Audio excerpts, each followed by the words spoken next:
La guerre froide, quand les alliés d'hier deviennent d'implacables ennemis.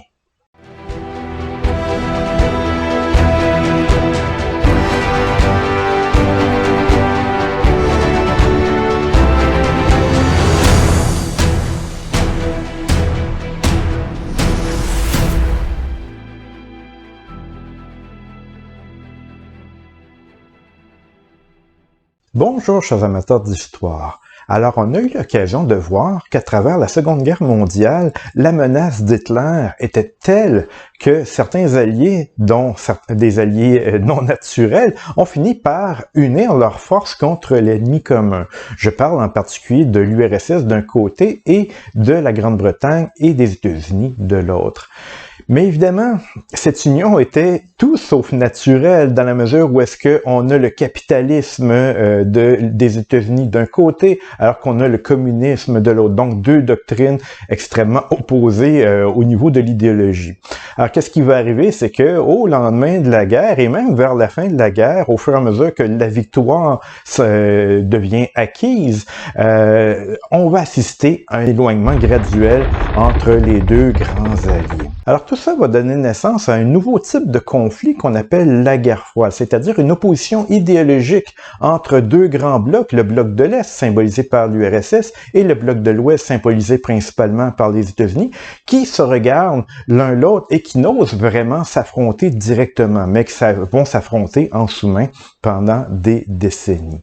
Alors qu'est-ce qu'on va voir aujourd'hui? C'est qu'on va voir comment ces deux blocs-là en sont venus à devenir ennemis, notamment on a déjà vu de quelle façon les États-Unis deviennent une puissance mondiale au cours du 19e et surtout du 20e siècle, mais il est temps désormais d'aller voir un peu du côté de l'URSS pour voir de quelle façon l'URSS s'est construite et comment elle a pu devenir une superpuissance capable de rivaliser avec les États-Unis.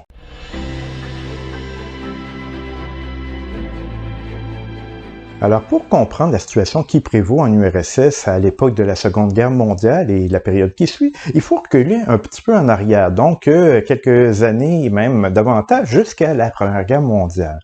On se rappelle qu'au cours de la Première Guerre mondiale, la Russie avait fini par se retirer de la guerre, donc pour régler ces conflits internes. En fait, c'est que on avait assisté à cette occasion-là à deux révolutions de nature communiste. Alors donc, justement, la naissance de l'URSS est vraiment une des conséquences majeures de la guerre de 1914-18.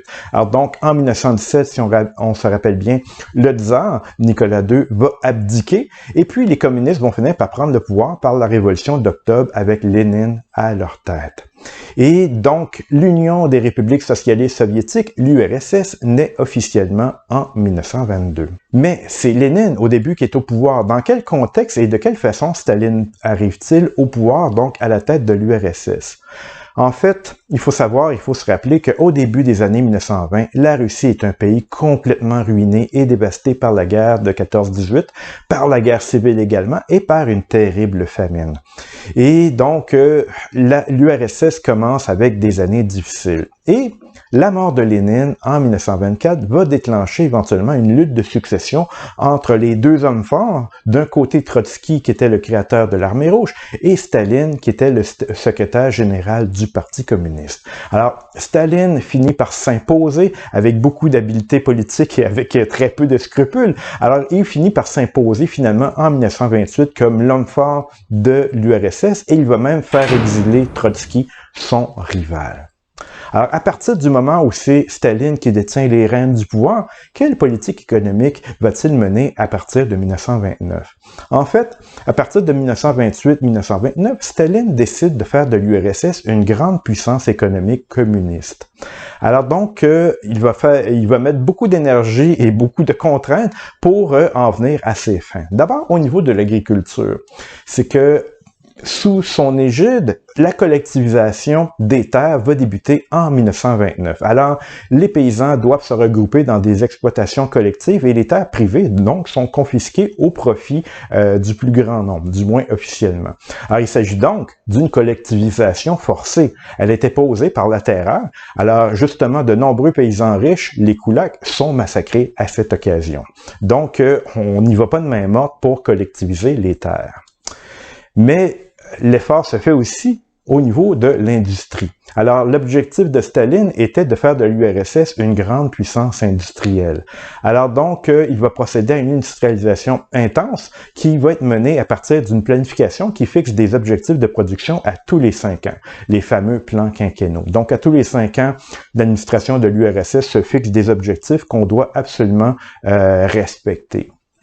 Et dans le cadre des plans quinquennaux, la priorité est donnée à l'industrie lourde, c'est-à-dire tout ce qui tourne autour du charbon et de l'acier.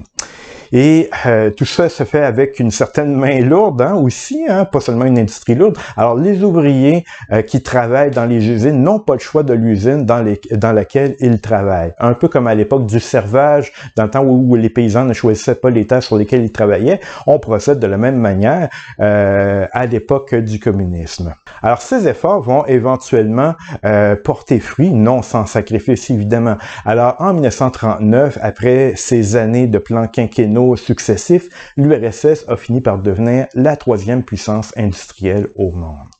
Mais à quel prix? Au prix d'être devenu un État totalitaire. Alors, c'est bel et bien Staline qui détient les rênes du pouvoir et qui assume le pouvoir de façon, terrifiante aux yeux de ses proches collaborateurs et de l'ensemble du pays. Mais malgré la modernisation du pays, le bilan du régime est terrible. La terreur stalinienne a fait des millions de victimes, notamment dans les pogroms.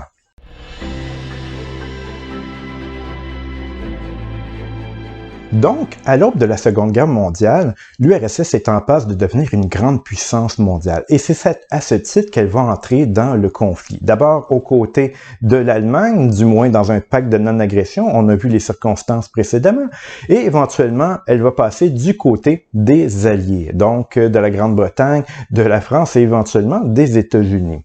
Alors évidemment, le fait que ce soit un nouvel allié n'efface pas le passé. On se méfie quand même naturellement de cet État qui est devenu un État totalitaire, qui a d'abord fraternisé ou pactisé avec Hitler et qui, d'autre part, est de nature communiste. Alors, évidemment, on est content quand même de l'avoir de son côté plutôt que contre soi. Alors, mais avec le temps, on va assister à une méfiance réciproque entre les États-Unis et l'URSS. C'est que les États-Unis et leurs alliés s'inquiètent de plus en plus de la façon dont Staline utilise l'armée rouge afin de s'assurer le contrôle de la plus grande partie de l'Europe centrale et orientale. Alors bien sûr, Staline connaît de nombreuses victoires contre Hitler et s'empare des territoires qui avaient préalablement été conquis par Hitler, mais il passe maintenant ces territoires-là sous son propre contrôle alors qu'on se méfie de lui. Donc, on s'inquiète du côté des Alliés que Staline en vienne à dominer l'ensemble de l'Europe de l'Est. Et on redoute aussi, du côté de la Grande-Bretagne et des États-Unis, on redoute l'expansion du communisme. Et de leur côté, les Soviétiques, donc les Russes, s'inquiètent aussi du rôle que les États-Unis jouent de plus en plus. Ils redoutent le nouveau rôle mondial que les États-Unis entendent tenir. Et ils redoutent aussi surtout l'influence croissante des États-Unis sur le système économique international. Alors donc, on s'inquiète de part et d'autre. Les Américains s'inquiètent de l'avancée des Russes, alors que les Russes s'inquiètent de la puissance croissante des États-Unis. C'est cette méfiance réciproque qui va donner naissance à la guerre froide.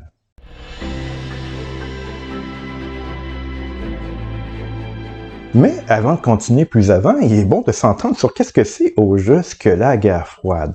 Alors, c'est un conflit qui va occuper les deux superpuissances de cette époque-là, donc les États-Unis d'un côté et l'URSS de l'autre, et un conflit dans lequel on n'assistera à aucune lutte armée, du moins aucune lutte armée directe entre les deux puissances.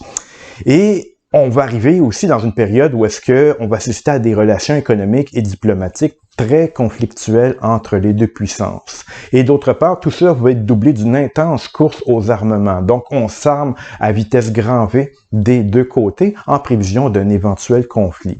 Et cette intense course aux armements va créer une sorte d'équilibre de la terreur, parce que bientôt, les États-Unis ne seront plus les seuls à détenir l'arme nucléaire. Dès 1949, l'URSS la détient aussi, ce qui fait que chacune des deux puissances détient une arme terrifiante qui est en mesure de détruire complètement l'autre adversaire. Alors donc, on assiste à ce moment-là à un équilibre de la terreur. Donc, comme l'adversaire des deux côtés détient une arme terrifiante, eh bien, on n'ose jamais s'affronter directement parce que le prix à payer serait énorme. Alors, on va assister à la place à une multiplication de conflits locaux. Alors, on s'affronte directement. Et donc, certains conflits sont très connus parmi ceux-là. Hein, donc, la fameuse guerre de Corée ou la guerre du Vietnam ou la guerre en Afghanistan. Alors, à chaque fois que l'un des deux est présent sur le champ de bataille, l'autre évite d'être présent. Il envoie des alliés indirects pour éviter un conflit direct entre les deux qui provoquerait un holocauste nucléaire. Donc, multiplication de conflits locaux et on assiste à ce moment-là à des affrontements indirects par pays alliés interposés. Alors, les Russes et les Américains ne se rencontrent jamais sur le champ de bataille. Ce sont leurs alliés qui font les frais à ce moment-là bien souvent. Alors, si les Américains sont présents au Vietnam, les Russes n'iront pas. Même chose pour l'Afghanistan où les Russes ont fini par envahir le pays. Eh bien, à ce moment-là, les Américains n'y vont pas, mais ils vont aider leurs alliés contre les Soviétiques. Alors, tout ça va se dérouler dans un climat de rivalité idéologique croissant.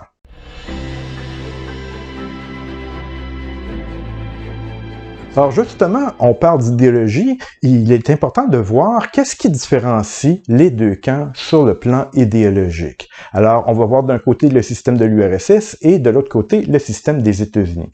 Déjà, au niveau politique, les deux régimes sont assez différents. Du côté de l'URSS, on a un régime à parti unique qui commence avec Staline, donc le seul parti autorisé est le Parti communiste. Alors que de l'autre côté, aux États-Unis, on a affaire à un régime démocratique pluraliste, du moins en principe. Cela dit, il faut être réaliste aussi en démontrant que ce sont deux partis essentiellement qui se succèdent l'un après l'autre durant les décennies et les siècles. Alors donc, oui, il y a une pluralité, mais plutôt une dualité entre deux partis qui se ressemblent beaucoup à bien des égards. Et les alternatives ne sont pas très nombreuses aux États-Unis au niveau des élections. Hein. Donc, cela devait être dit. Mais il y a aussi une différence entre l'URSS et les États-Unis par rapport à la société, ou cette vision qu'ils ont de la société. Alors, en URSS, théoriquement, c'est une société sans classe. Dans les faits, c'est une société qui est dominée par une nomenclatura, c'est-à-dire une élite privilégiée. Alors donc, oui, officiellement, tout le monde est égal en URSS, mais il y a des gens d'élite qui bénéficient donc d'un régime privilégié avec des demeures et un salaire meilleur que les autres. Donc, mais de façon générale, les classes n'existent pas officiellement. Alors, aux États-Unis, au contraire, du moins selon les marxistes, on a affaire à une société de classe qui est dominée par la bourgeoisie d'affaires, évidemment. Au niveau de l'économie aussi, on a affaire à deux visions différentes du côté des Soviétiques et du côté des Américains. En URSS, l'économie est étatisée et bureaucratisée. Alors, j'ai parlé précédemment des plans quinquennaux. Alors donc, c'est l'État qui dirige les grandes avenues de l'économie. Et selon certaines théories, on a affaire finalement à une sorte de capitalisme d'État, où est-ce que le capitalisme est dirigé par l'État lui-même. Du côté des États-Unis, on a affaire à une économie capitaliste, libérale, qui déclare reposer sur l'initiative individuelle. Donc, on voit que ici, c'est l'individu qui joue un rôle, alors que c'est l'État en URSS qui détient les clés de l'avenir. Mais il y a aussi la conception de l'individu qui tranche radicalement de l'un à l'autre. Alors, en URSS, la conception de l'individu se voit ainsi. C'est que la volonté individuelle doit se plier aux impératifs de la construction du socialisme. Autrement dit, les individus doivent se plier à une vision commune. Alors qu'aux États-Unis, c'est diamétralement opposé. La liberté individuelle est le moteur de l'économie. Donc, l'individualisme passe avant la vision étatique du pays. Et ça va même jusqu'à la conception du progrès qui n'est pas la même d'un côté comme de l'autre. Alors, chez les Soviétiques, la progression de la société est censée entraîner le progrès des individus dans leur ensemble. Donc, on pense que la société doit d'abord s'améliorer et ensuite s'améliore le sort des individus. Alors qu'aux États-Unis, on pense exactement le contraire. C'est que la progression personnelle de l'individu finit par entraîner le progrès de la société. Alors donc, à travers les gens qui s'enrichissent, qui font des bonnes affaires, éventuellement, ils améliorent leur sort commun de l'ensemble de la population. Telle est la vision américaine à l'époque. Alors, on peut voir à ce moment-là que les deux idéologies, celle des États-Unis et celle de l'URSS, diffèrent complètement et que donc il n'y a pas moyen de se rencontrer entre les deux. On est chacun braqué à l'un ou l'autre des côtés du spectre. Alors, du spectre politique, bien sûr. Alors, donc, en raison de ce climat idéologique extrêmement confrontant, la guerre froide va aller de plus belle. Et on verra de quelle façon tout ça va progresser.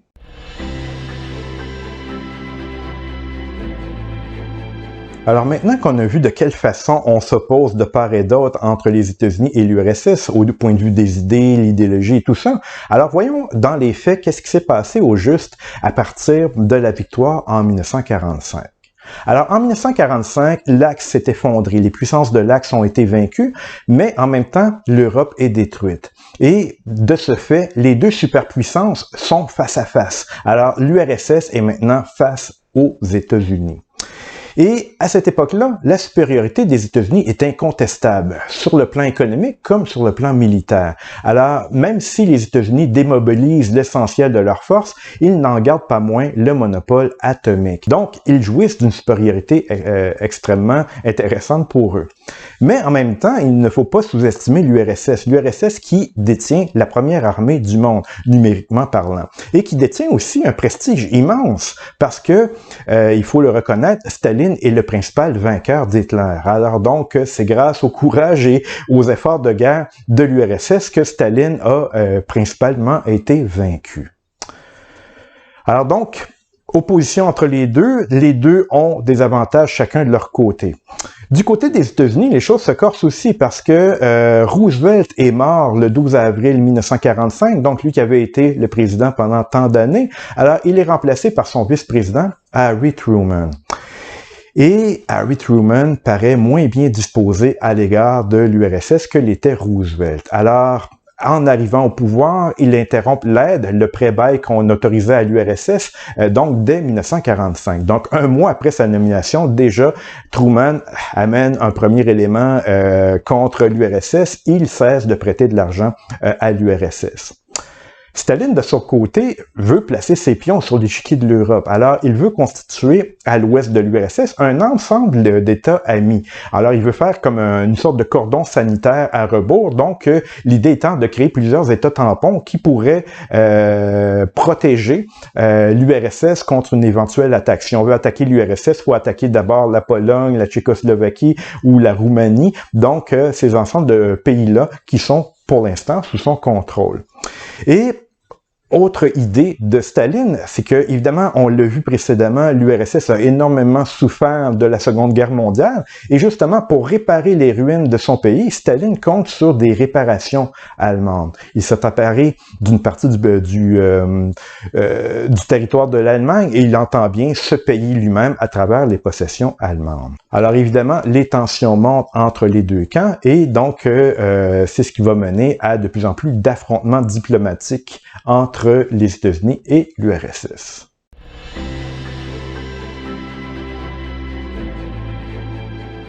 Alors, les premiers signes d'affrontement apparaissent au cours de l'année 1946. Alors, on a d'abord un désaccord entre les deux camps sur le contrôle de l'armement atomique. Alors, l'URSS, qui s'inquiète de la puissance des États-Unis, demande la destruction des stocks nucléaires chez les Américains. Évidemment, les États-Unis refusent. Ils ne veulent pas renoncer à leur arme atomique qui leur donne une domination sur l'ensemble du monde. Alors, ils établissent un secret absolu autour de l'armement nucléaire nucléaire, même que on prévoit des peines de mort pour toute communication à l'étranger, pour tout espion qui communiquerait des informations sur les forces nucléaires américaines à l'étranger. Donc, on essaie de garder le secret du côté des États-Unis et évidemment, on refuse de renoncer à cet avantage. Et, par la même occasion, on assiste à une lutte d'influence entre l'URSS et les États-Unis dans plusieurs pays, notamment en Iran, en Turquie et en Grèce, où les États-Unis font reculer les Soviétiques en prenant la place des Anglais. Les Anglais avaient récupéré ces endroits-là, mais éventuellement, les États-Unis prennent la relève pour être bien sûr que les Soviétiques ne seront pas en mesure de s'emparer de ces régions. Évidemment, le fait d'avoir des Américains en Turquie tout près de l'URSS n'améliorera pas les relations entre les deux puissances. Donc, chacun place ses pions en fonction du prochain affrontement qui s'en vient. D'autre part, chez les États-Unis, on s'inquiète parce que la situation dramatique dans laquelle se trouvent les Européens au lendemain de la guerre, qui est aggravée en plus par les hivers froids, eh bien, on s'inquiète que cette situation devienne un terreau favorable à l'implantation du communisme. Je m'explique. C'est que, évidemment, il faut reconstruire l'Europe. Et comment la reconstruire? À partir de quoi l'Europe est détruite en grande partie? Alors, évidemment, la tentation chez beaucoup de pays, c'est de se tourner vers le communisme. Rappelons-nous à quel point l'URSS, on l'a vu tout à l'heure, était détruite au lendemain de la Première Guerre mondiale et comment, après quelques années de plans quinquennaux sous un régime communiste costaud, on a fini par faire de l'URSS la troisième puissance industrielle au monde. Alors évidemment, il est tentant pour plusieurs pays d'Europe de procéder de la même façon en se tournant vers le communisme. Évidemment, du côté des États-Unis, on ne veut pas que l'Europe de l'Est ou l'Europe de l'Ouest devienne communiste. On ne veut pas que cette doctrine si complètement opposée à celle des Américains, on ne veut pas que cette doctrine s'implante ailleurs en Europe. L'Europe qui est un partenaire commercial important pour les États-Unis. Et justement, ce qui se passe sur place contribue à inquiéter les Américains parce qu'en France comme en Italie, dans les années qui suivent la guerre, les partis communistes remportent des succès électoraux intéressants. Alors donc, du côté des Américains, on s'entend de plus en plus sur l'importance d'empêcher la progression du communisme. Et le président Harry Truman, à cette époque-là, va élaborer la doctrine qui porte son nom, la doctrine de l'endiguement du communisme, qu'on appelle containment en anglais. Alors, de quoi s'agit-il? Souvent, mes étudiants me demandent, mais qu'est-ce que ça signifie endiguement? Le mot endiguement vient du mot digue, qui veut dire barrage. Alors, on veut ériger une sorte de barrage pour empêcher le communisme de se répandre en Europe. Alors, comment on veut procéder? On veut aller jusqu'à faire chasser les ministres communistes des gouvernements occidentaux d'union. Alors donc, les Américains mettent de plus en plus de pression pour empêcher les gouvernements, les partis communistes de prendre de plus en plus de place. Et on veut aussi créer en Europe des syndicats qui sont anticommunistes. Donc, les États-Unis, autrement dit, vont mettre beaucoup de pression sur les différents pays européens pour qu'ils évitent de se tourner vers le communisme. Et c'est ce qu'on a appelé la doctrine Truman, du nom du président des États-Unis d'alors. Alors, concrètement, la doctrine Truman, ou la politique du containment, ou de l'endiguement, donc cette doctrine repose sur une offre d'assistance militaire et financière de la part des États-Unis. Alors, il s'adresse aux pays décidés à s'opposer aux pressions communistes. Alors, l'idée de base, c'est que les États-Unis vont dire à l'ensemble de l'Europe, « OK, on est prêt à vous aider, à condition que vous ne versiez pas vers le communisme et que vous luttiez avec nous contre le communisme. Et si c'est le cas, vous aurez de l'aide de notre part. » Et c'est dans cette optique qu'en juin 1947, les États-Unis vont proposer à l'Europe le plan Marshall.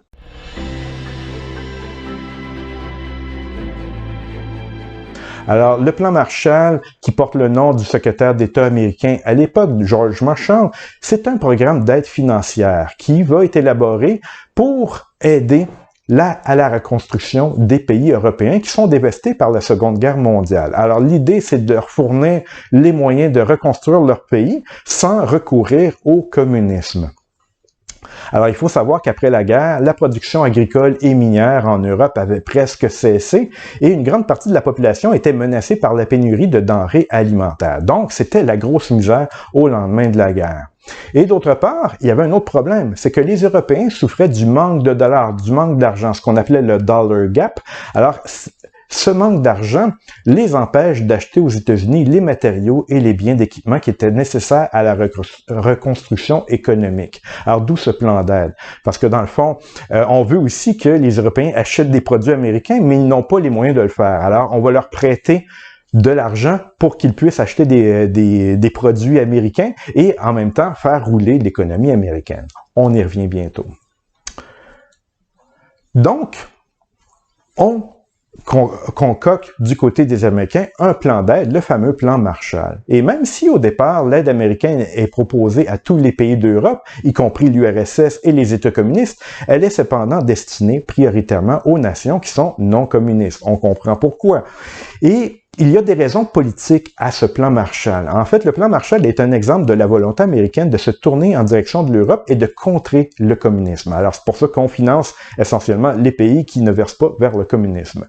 Mais à cette volonté idéologique et politique, il faut ajouter aussi une raison économique. C'est que l'Europe représente en effet un marché prometteur. Donc, il y a beaucoup de savoir-faire en Europe, beaucoup de compétences, beaucoup de potentiel. Alors donc, et dans le passé, l'Europe a été un partenaire économique, les pays européens ont été un partenaire économique important pour les États-Unis. Alors, les États-Unis se trouvaient face à un danger. C'est qu'à cause du manque de liquidité des différents États européens, ceux-ci risquaient de ne plus importer des marchandises des États-Unis. Et les États-Unis, à ce moment-là, risquaient de se trouver face à une crise de surproduction, telle qu'ils l'avaient connue au lendemain de la Première Guerre mondiale, en ne pouvant plus écouler leurs marchandises. Alors, pour pouvoir écouler leurs marchandises chez les Européens, il faut aider les Européens, autrement dit.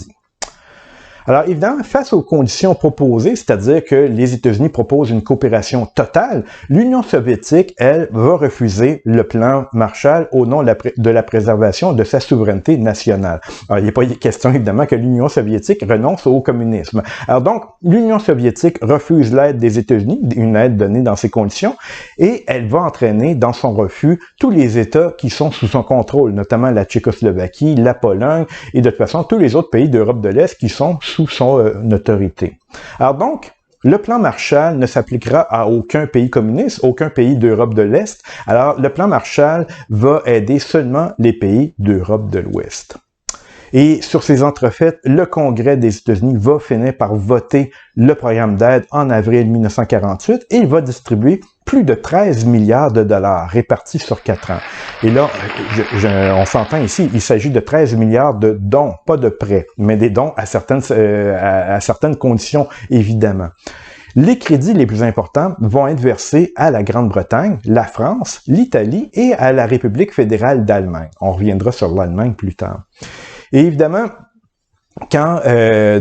ces sommes sont destinées à aider les pays à se relever de la guerre. Cela dit, avec le temps, quand les tensions de la guerre froide vont s'intensifier vers 1949, les fonds vont servir de plus en plus à financer non plus la reconstruction des pays, mais les dépenses militaires au détriment de la reconstruction industrielle.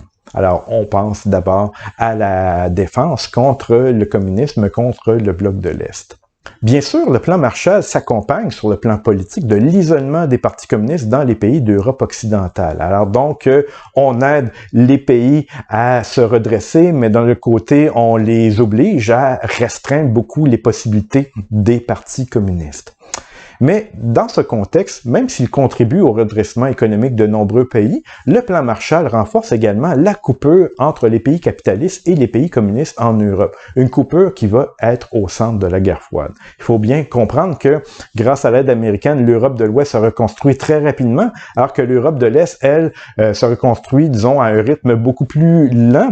Alors donc déjà, on assiste à la naissance de deux Europes, l'Europe de l'Est et l'Europe de l'Ouest, et évidemment, ça crée des mécontentements de part et d'autre, et donc du ressentiment du côté de l'Europe de l'Est. Évidemment, de son côté, l'URSS va répliquer comme elle le peut en renforçant son emprise sur l'Europe de l'Est, alors à travers la doctrine Jdanov et à travers différents actes d'autorité pour garder vraiment son autorité sur les pays de l'Est. Alors évidemment, elle n'a pas les liquidités qu'avaient les États-Unis, donc cette reconstruction en Europe de l'Est va se faire beaucoup plus lentement.